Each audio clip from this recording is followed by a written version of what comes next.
I don't have a good outside voice, let alone an inside voice. So we're going to go ahead and get started. I want to start by thanking everybody here for being here tonight.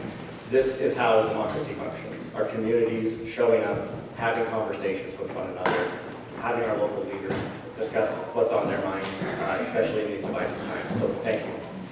A few ground rules.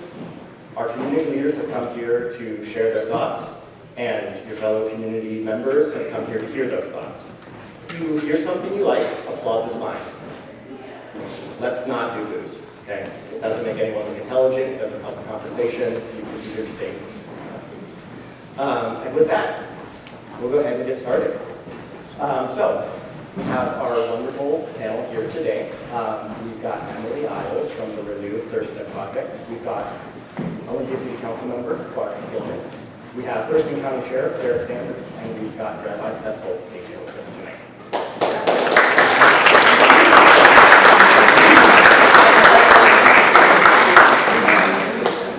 So the first question we'll start with is, we live in some divisive times. Things feel very polarized, and you don't have to go on social media to see it, but you can certainly see it there. How do we build consensus with our fellow community members and our local leaders? How do we start? Well, thank you for listening to us today and considering all these questions with us. And to that question, I think I have a couple of thoughts and a couple of areas where we build consensus and how we can do that in a really effective way. First of all, I think building trust is part of that. It's really difficult to just come in with an idea and share it with a clever hook and expect people to come along with you. But if they trust you, if they see you showing up time and time again in a very reliable way, that trust becomes your currency to bring people along with you, to bring your idea along. And then I think also having a positive vision of what you're trying to build. You said divisiveness is really the tenor of our time right now, and it's scary, and there's a lot that we want to oppose. And we get kind of caught up in those conversations where we're looking at what we want to stop, what we want to say no to, what we want to end. But we also need to simultaneously have a positive vision for what we want to do instead. So what do we plant? What are we hopeful about?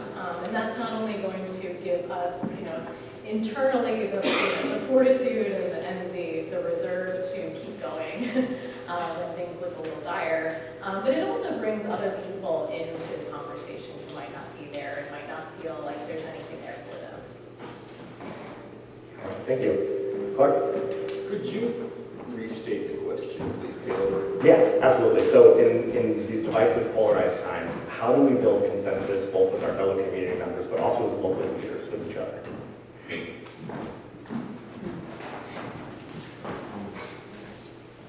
Consensus is a pretty ambitious goal, right? And I know there are some decisions in life that are so important that you want to reach a consensus, but I think that there's a lot of decisions we make where it's okay that we don't all agree on the exact path that we're going to take. In terms of working successfully with other community leaders, I think it's about being clear about your own principles, sticking with those principles, and having some vision with hope in it. That just saying my team's better than their team doesn't carry a whole lot of hope or possibility. So I think that actually, I'll just my one last thing I'd say on this is when you're talking one-on-one with your neighbor who has a totally different Facebook feed than yours, they're an all-right person, right? And you have a lot of common ground. And then you retreat to our social media silos, and it sounds like we're from opposite planets, and it's just not true. Right. Sheriff Sanders. Yeah, thanks, Caleb. I think one of the things that I've reflected on a lot over my last 2.5 years in office is that, myself included, I'm not exempt from this, but human beings really want simple solutions to really complex problems. We really want the one easy thing that's going to fix all the problems in our own life. We want the one easy thing that's going to fix all of the complex problems in society, whether that be the county, state, or federal level. And I'm here to disappoint you tonight to tell you that that doesn't exist typically. There's few solutions out there that exist to solve the problems that we're facing. So I think there's a couple thoughts I have on this. The first being that it's going to take multiple solutions from multiple angles to fix complex issues. We see it in law enforcement all the time with mental health, right? We're not going to arrest our way out of a significant mental health crisis. We also are not going to social work our way out of a mental health crisis. It's going to be some sort of stricken balance between law enforcement, social services, and beds being available that starts to actually chip away at the core issue of that problem. But I would also say that how we build consensus, I think, is a wise woman who used to be on the Olympia City Council when I was running for sheriff once told me, if you can even find someone you agree with half the time, you should marry that person. that really got me good. I'm like, hey, Lisa, yeah. And so I am married now, and I can tell you that we barely agree half the time. So she might win, but we don't necessarily agree. And so one of the things that I think is important in all of this is that there are going to be things that we do agree on, and we should be able to knock those items out of the park, because what we have to do is build small wins. To talk about the trust that we're building is coming together to find the small things that we do agree on, knocking those out of the park, and it makes it just a little bit easier to handle some of the bigger, more complex issues that we're having. I see it with the sheriff's office as well. It's really hard when you feel like you're just getting beat up and staffing is low and you don't have enough funding and all these different things, but if you can start to progressively stack up some small wins, it makes it a lot easier to recruit, to retain, and to build a positive culture. Thank you. Rabbi? Well, I mean, one of the nice things about going last on a question is I just get to agree with everybody.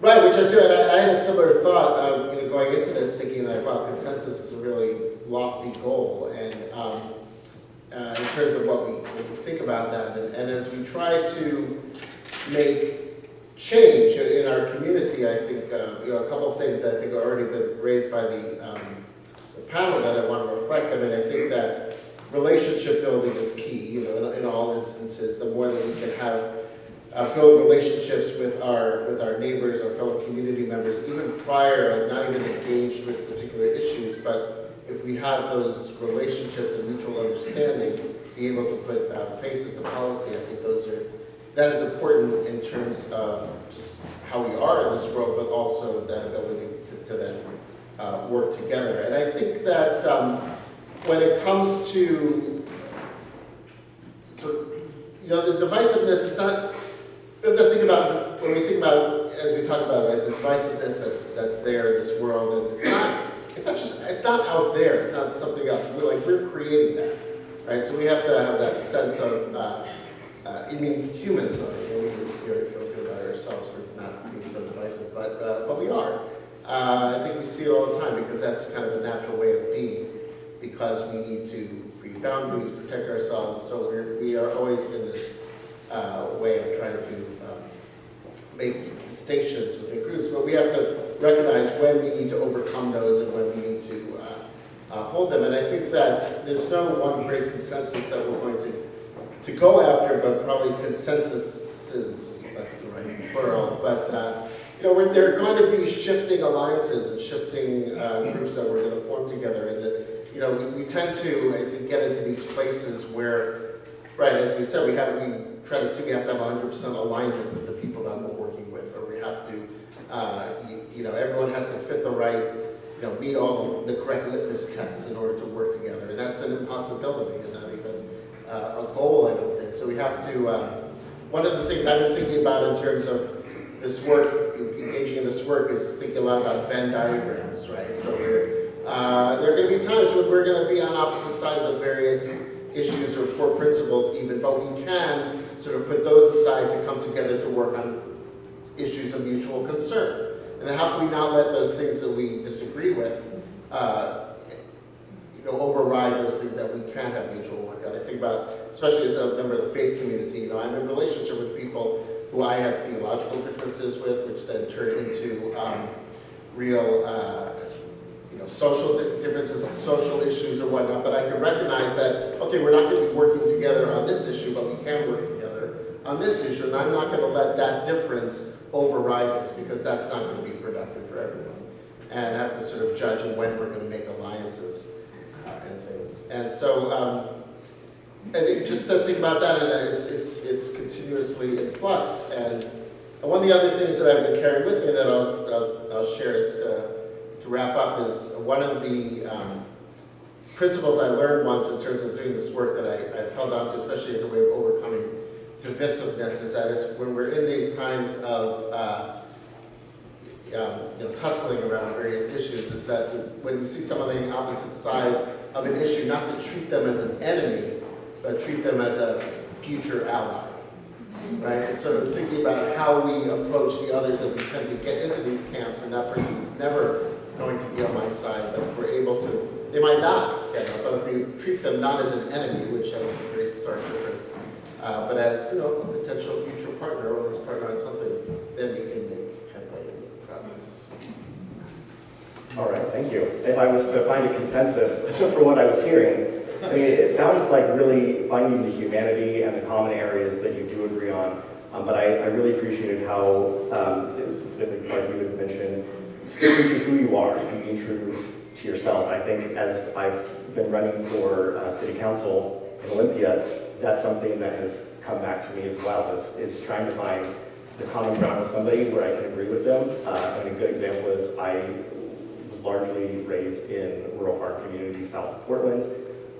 And so I come from, and I'm a first generation college student, so I come from a place that doesn't have a lot of really like high academic language, but trying to find the common messaging that somebody might have with something. But at the same time, recognizing like I'm not going to agree on everything with somebody, that's okay. All right, we'll go to our second question. How do local governments and organizations contrast with our current federal government? And we'll start with Mark on that. It's like a safe crowd. You got them laughing already,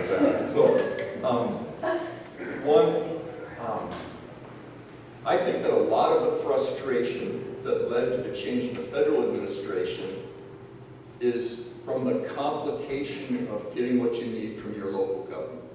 The most approachable, the most accessible, but also the most professionalized and bureaucratic and slow-moving and unresponsive.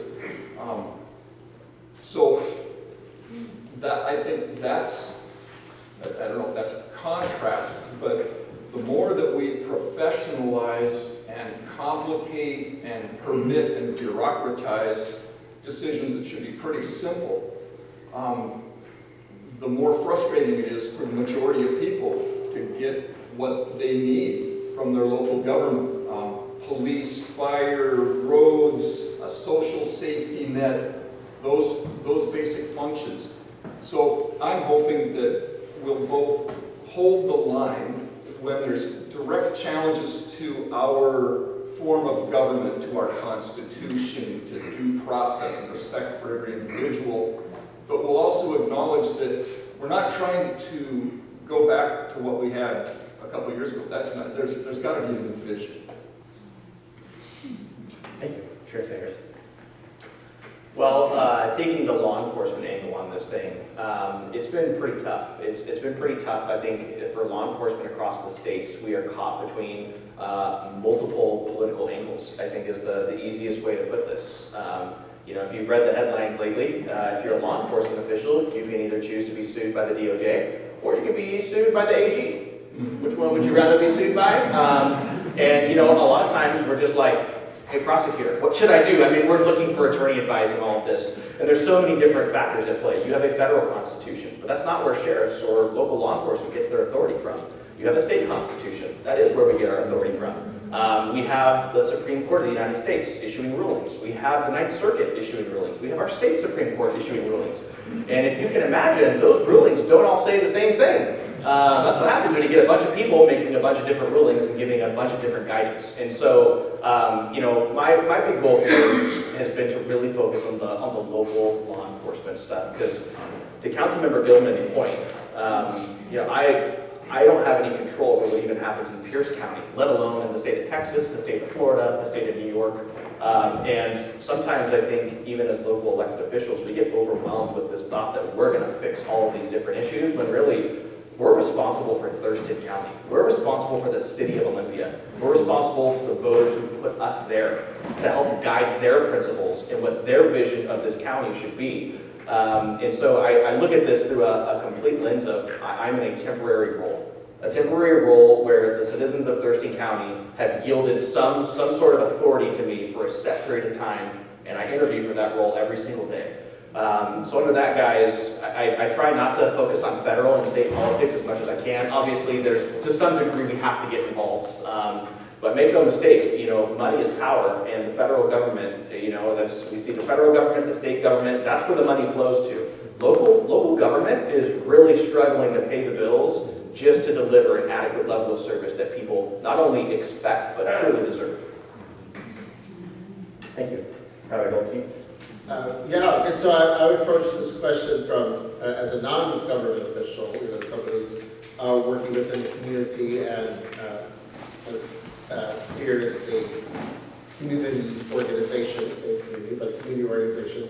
And so in that way, I think the role is different. I've thought a lot about in terms of since the election and these past couple of years, what is our role, what is my role in this, especially someone who feels it's important to be out in the community and to doing this work. And I think that we all, in our own way, kind of have to look both outward and inward at the same time. We have to be able to look outward and see where are the opportunities that we have to reach out, to work on our local level. I think that is really important, as has been said, to affect change, because that is something we can have really purview over our local government, our local communities, and it's a way of reacting to what's happening on the federal level, but recognizing we have that obligation if we can reach out to our federal representatives, but to also do what we can on the local level.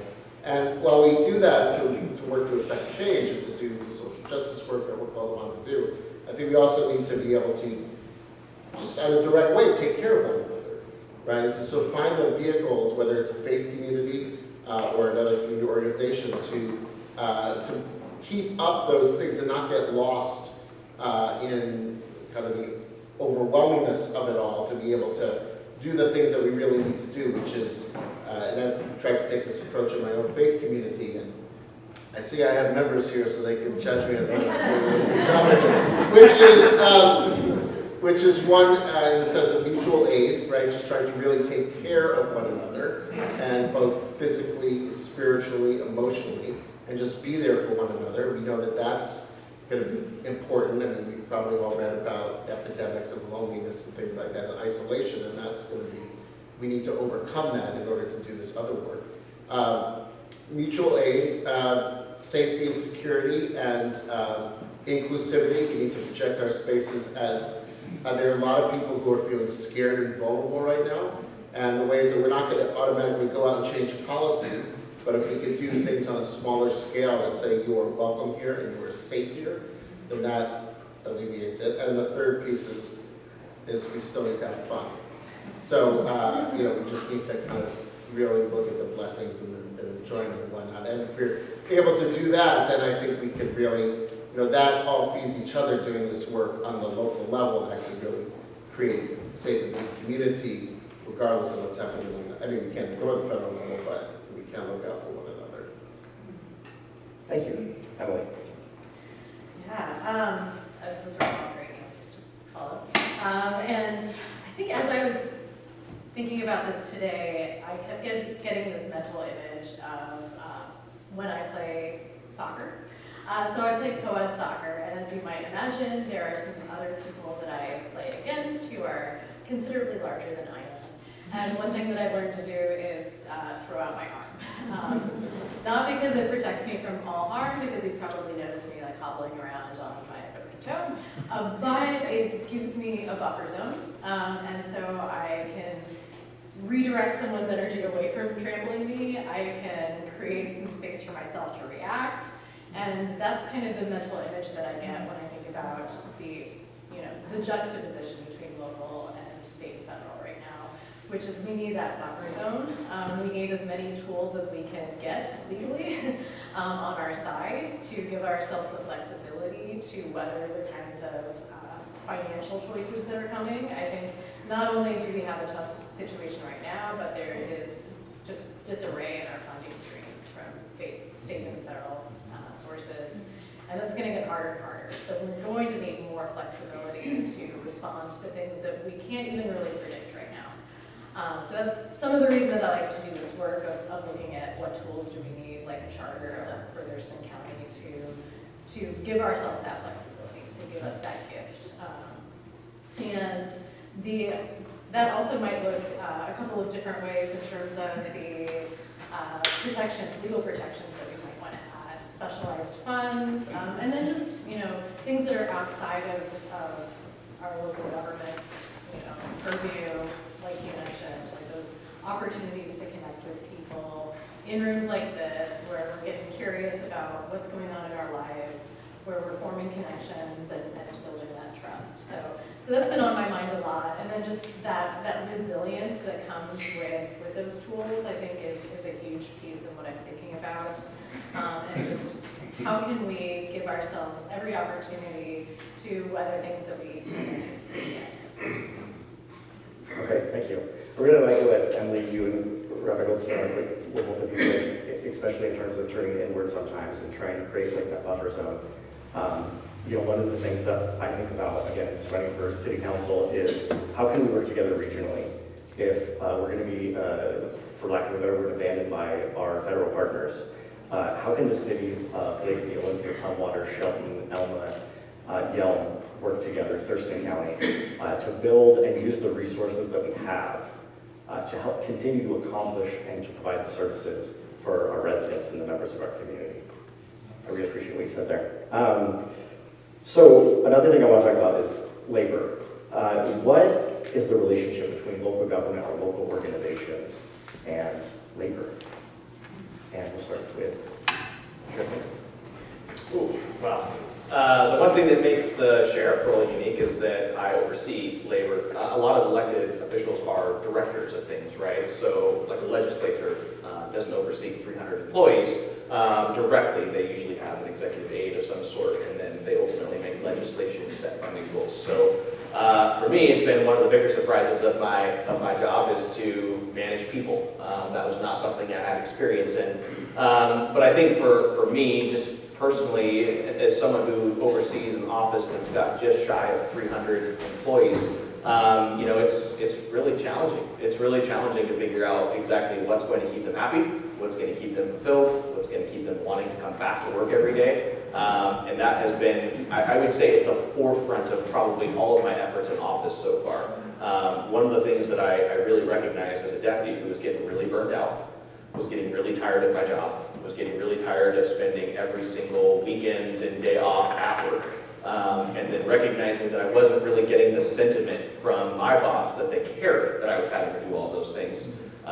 Those were some of the things that really propelled me forward to want to run for office. And so for me, it's really kind of been my entire life's work in my elected role so far, has been how do we improve retention, how do we improve, our recruiting was okay, but kind of going back to what I was talking about earlier, and it's the work that I've been doing with the Board of County Commissioners, is that we don't have a one magic thing that's going to fix those problems. It wasn't just one thing that we've done to kind of turn the sheriff's office around. We were looking pretty bleak there for a while, and it was getting with those county commissioners and actually getting an understanding of, like, it's going to take multiple things to ensure we capture the largest number of workers to get something that each of them feel like that was important to them.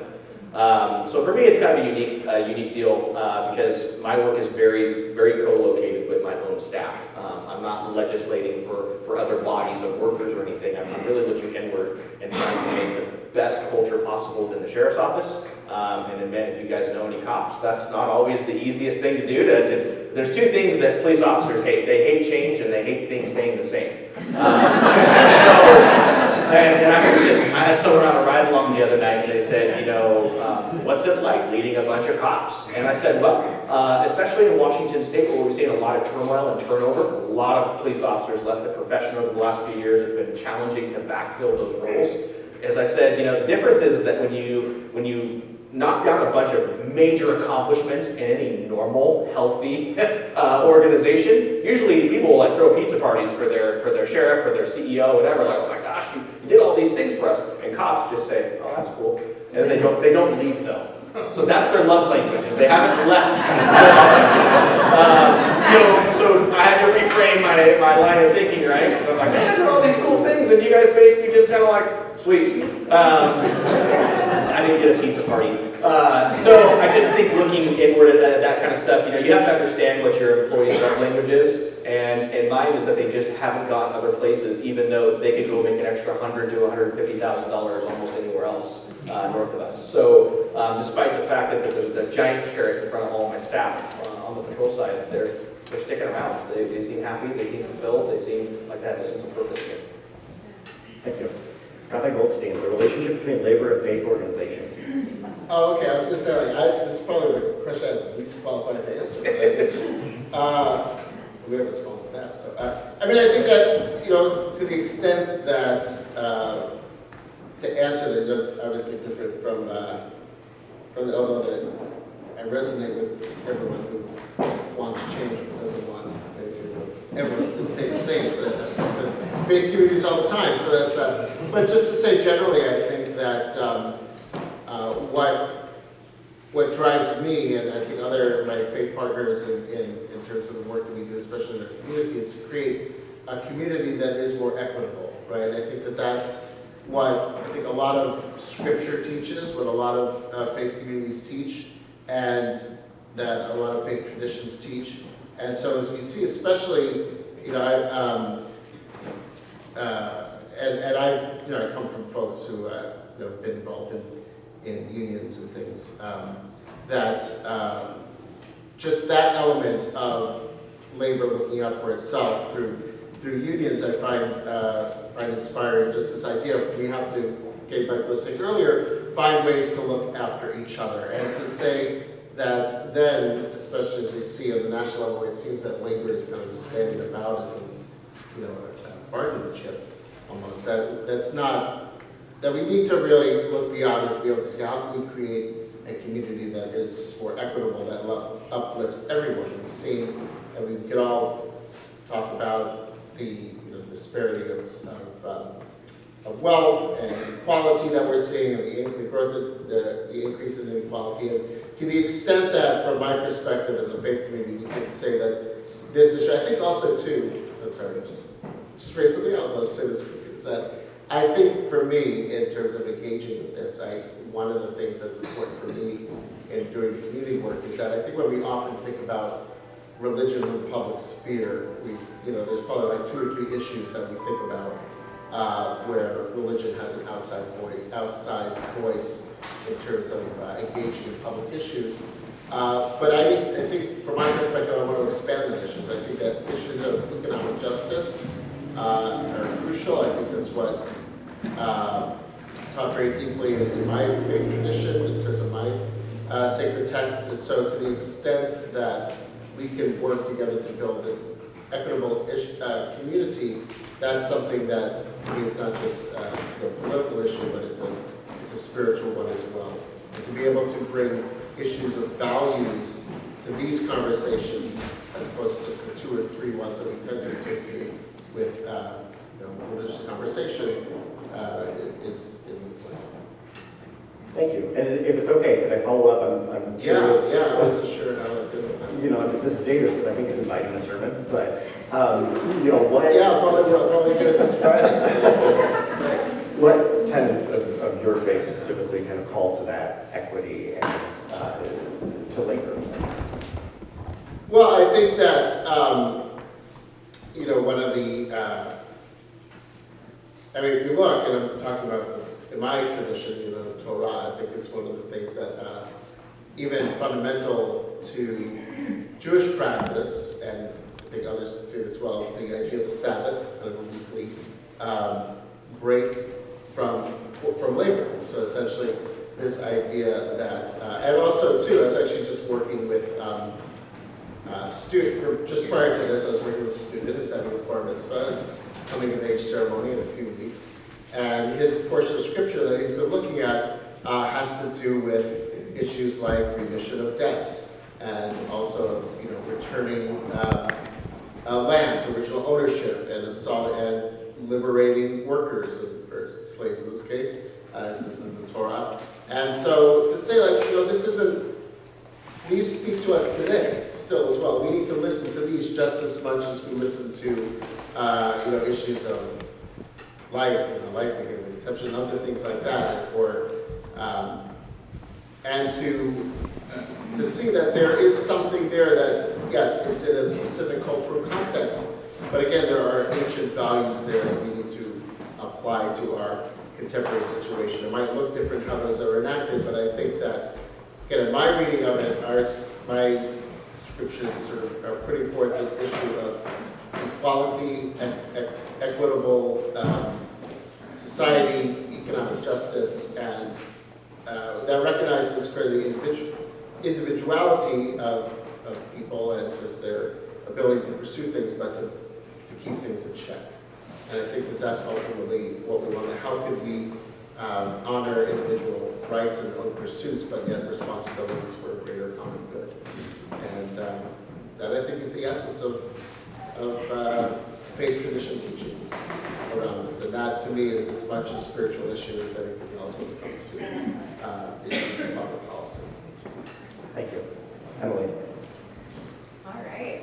Well, as a non-elected official or person in the from a citizen's perspective, one thing that I've gotten to notice as I talk to people in different service areas across county government, especially, is that there's just a tremendous amount of expertise and also passion coming from people who are working in our local governments, local offices, and it strikes me how rich that resource is and how easily it can be lost with with somebody who doesn't care, with poor direction, with a lack of understanding what's going to keep someone in the role and keep them growing, and then that value comes back to the community in terms of somebody who really knows how to run an office, somebody who really knows how to direct a budget, somebody who really knows first response. And so when we lose those resources because we're not managing them well, it's a really tremendous loss for our entire community. And so that's something that I just want to appreciate that we have locally, is just a lot of really dedicated people with a tremendous amount of intelligence and experience who are working really hard to affect change. And I think that every chance we have to promote that and promote that resource is going to just pay dividends back to us. Excellent. Thank you. Councilmember Gilman. Thanks. So I come from a low-income family, and I came up as a carpenter, and I married somebody from even a more modest family, so that was not my golden ticket. But after a few years, I joined the Carpenters Union, and it was like a Willy Wonka golden ticket in how it transformed our lives from living in the very least expensive rentals that weren't going to stay that way very long in a neighborhood in town, and working a lot of cash under the table jobs to fill in, and then having IRS and whoever else come chasing me. So that experience colors how I see this discussion about labor, and I think that we use labor and local government as sort of softer language to talk about whether or not we acknowledge class, whether or not we acknowledge poor people in our midst, and who belongs at the decision-making table, who should be consulted as we make city policies.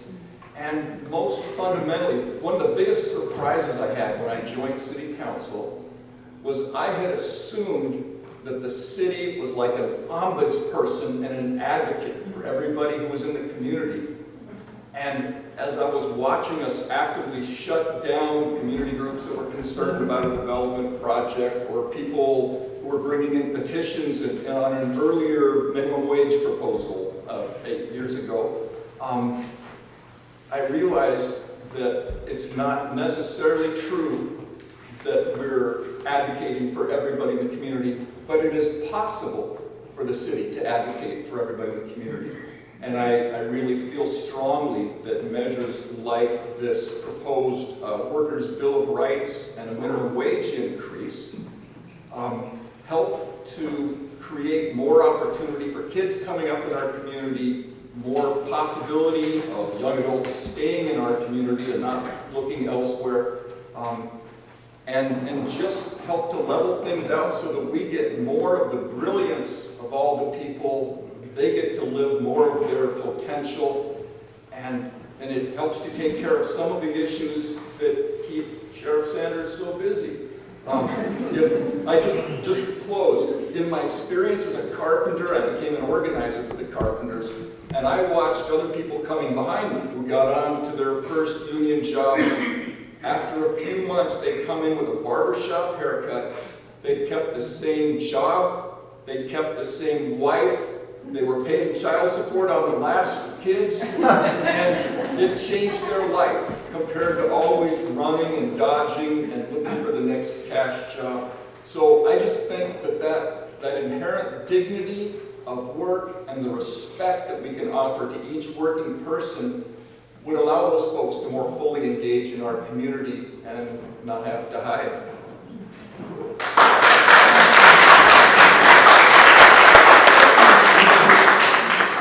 Yeah, I really appreciate that part.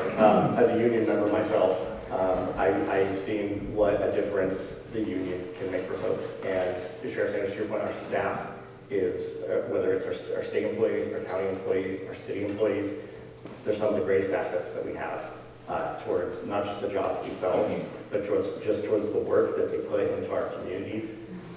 Clark, like yourself, I'm a big supporter of the Workers' Bill of Rights, because I think when you support working class people and you make sure that they can afford to live in the place that they work, that solves so many problems, right? I agree. All right, so for our final question, it's like the final boss round, and thankfully it's an easy one. Dr. Martin Luther King Jr. said in his letters from Birmingham jail that he advocated for civil disobedience. At what point is it okay to break the law?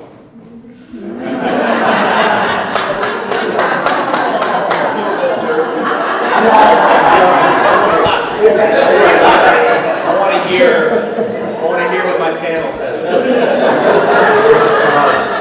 We'll let you cook for a second. Yeah, I need to. No, let's Rabbi Goldstein, please. Good, thank you. See you next to the sheriff. It's a great question, and I really don't know. I mean, I think that it's not, I think it is. I think we need to heed those words from Dr. King, and I think that there is always opportunities for civil disobedience, and those issues, those opportunities will present ourselves, and I think that we could, and it's a large area, right? There's a lot of pushing back that we could do even within the scope, and it's something that we've engaged with in my community, especially around immigration, right? We have a sign on our door at the synagogue that says that basically ICE is not welcome here unless you have a valid judicial warrant, right? So we are investigating, like, to what extent, like, where are, it's about knowing your rights, about knowing what the possibilities are, and can we, to what extent we can push and continue to push, and then to, sort of decide when we want, as a community, that was something we decided. I mean, individually, yeah, I think that there will be, possibly, the way things are going, times when there are, legal means of resistance, but there might be times we need to push back in other ways. And I don't, it gets into the question of, which is maybe a larger philosophical, theological question about, laws and what's just and what's legal and what's just. It was, too much was lined up because, as we've seen, right, there's been a lot of things in history where things have been legal, but they haven't necessarily been just and required, especially thinking about my own Jewish history. So I tend to approach it as an open question, and be perfectly serious. So makes the sheriff say all this, but again, too, I think that there are ways that we could, especially with that, to sort of understand where are the gray areas, where is the flexibility, and how could we maybe push up against those boundaries in order to affect you. But it has to be done. Again, say that done in a pragmatic, effective way. Like going back to the first question, I mean, just disobeying the law, civil disobedience for the sake of civil disobedience, I would question. But if there's a strategy involved, and there's pragmatism that could be, or change that could be affected, then yes, it could be a tool. But it could also, like any tool, has to be wielded appropriately and in a way that's, safe and effective. So, sure, we'll see what happens. I mean, the news is changing every day. Well, thank you for taking that question first. Yeah. So it's always better to take first. Emily. Yeah, absolutely. I have thought a lot about this question, and it's probably not something that I'm going to share in a public forum. It's something that I'm going to share with people who are close to me, who I trust, the specifics. But I can talk to you about the values that I want to bring to that consideration, because I think we all have to start to think about what are we going to do in the moment when our values are conflicting with an unjust law. And I think imagining the kind of world that I want to live in and the kind of person that I want to be in that world helps me make that decision. So that's, I guess, the two big strokes that I bring to that conversation, and that really well we can talk about. Councilmember Gilman. I have just a few items across my career, framed like diploma sorts of things over the desk. And one of them is an unfair labor practice with my name on it, that was from purposefully crossing a line in an organizing campaign with somebody who was exploiting recent immigrant workers. And so while I would never use violence, I will and will continue to use humble insistence. That there are some lines I would just never cross, and I hope and pray that we don't devolve into the kinds of confrontations that would make us make decisions about, whether we're going to physically sort out these differences, but due process, respect for the rule of law is extremely important to me, and I just can't imagine standing by while any members of our community were disappeared without a reason or a process. I can't imagine being passive in that sort of a situation. And I think, as Emily was describing, it's not really the kinds of resistance that you plan in public meetings while you're being videotaped. but I will say that I think that humble insistence on our core principles that make our community and our country who we are is absolutely noble and necessary and very much in alignment with my Christian faith. Thank you. Well, that's all we have time for. I got you, Sheriff. Well, isn't this question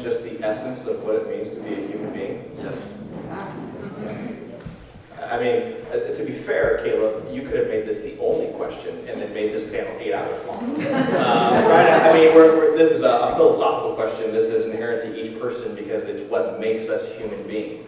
Laws are created, but laws are created by fallible human beings, and then they're enforced by fallible human beings.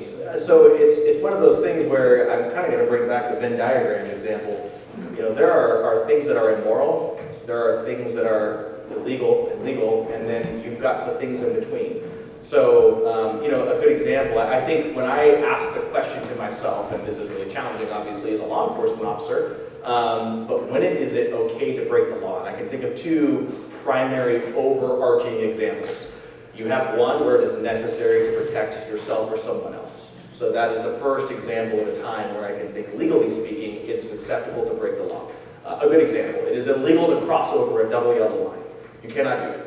You'll be cited, it's against the law, you'll be pulled over and given a citation.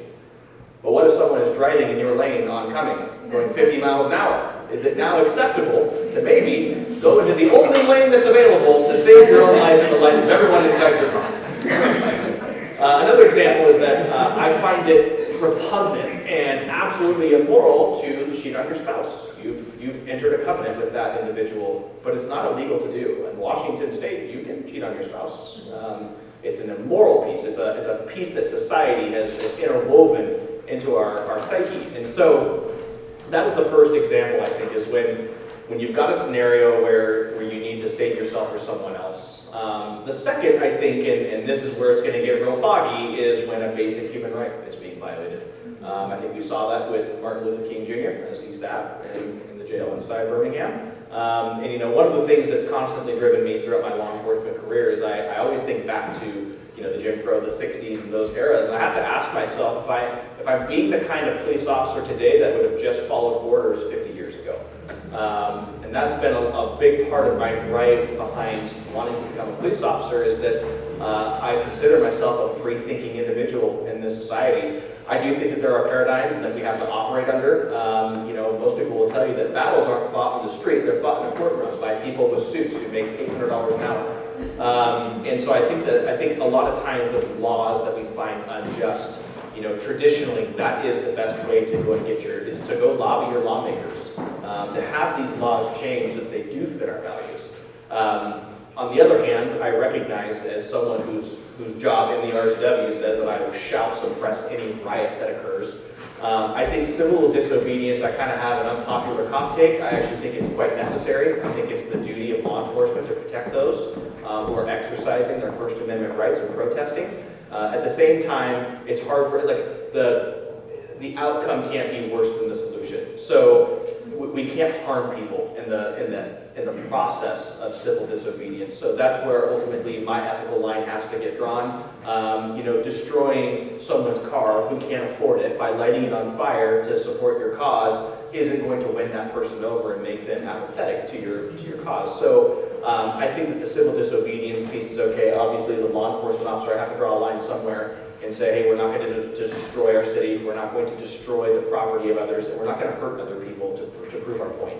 I mean, we've kind of gone off the deep end there, I think, a little bit, if that's the direction that we're okay with going. So ultimately, my job is to keep the peace. That is the core function of the sheriff. It is a peacekeeper position. And yeah, that's a tough question. So we could go all day long with all of the theatrics behind it, but I think at the core of what we're talking about is what it means to be a human being, and what it means to fight back against things that we feel are unjust, and how we go about doing it. Thank you.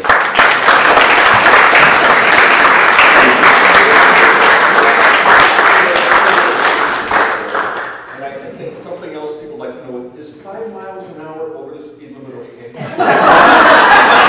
You know, it makes a good point though, right? I mean, we talk about, we have laws, and if you've looked through the RCW, who's read through the whole thing? It's probably, I don't know, 50,000 pages of law.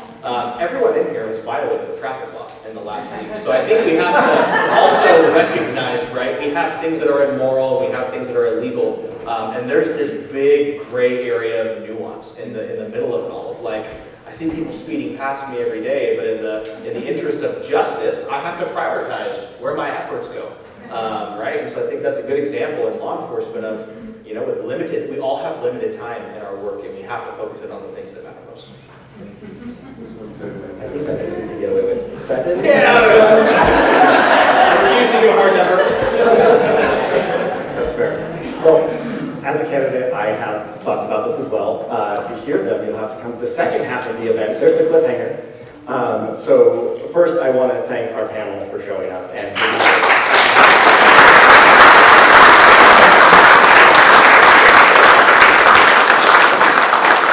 with that, we are going to transition to the second half of our event. So we've got a reception in the other room with food, with drink, so we can be merry. And we've got a few speeches from folks, including myself, and we've got some members of labor here from USCW. So talk to them, and we'll see you on the other side. Thank you.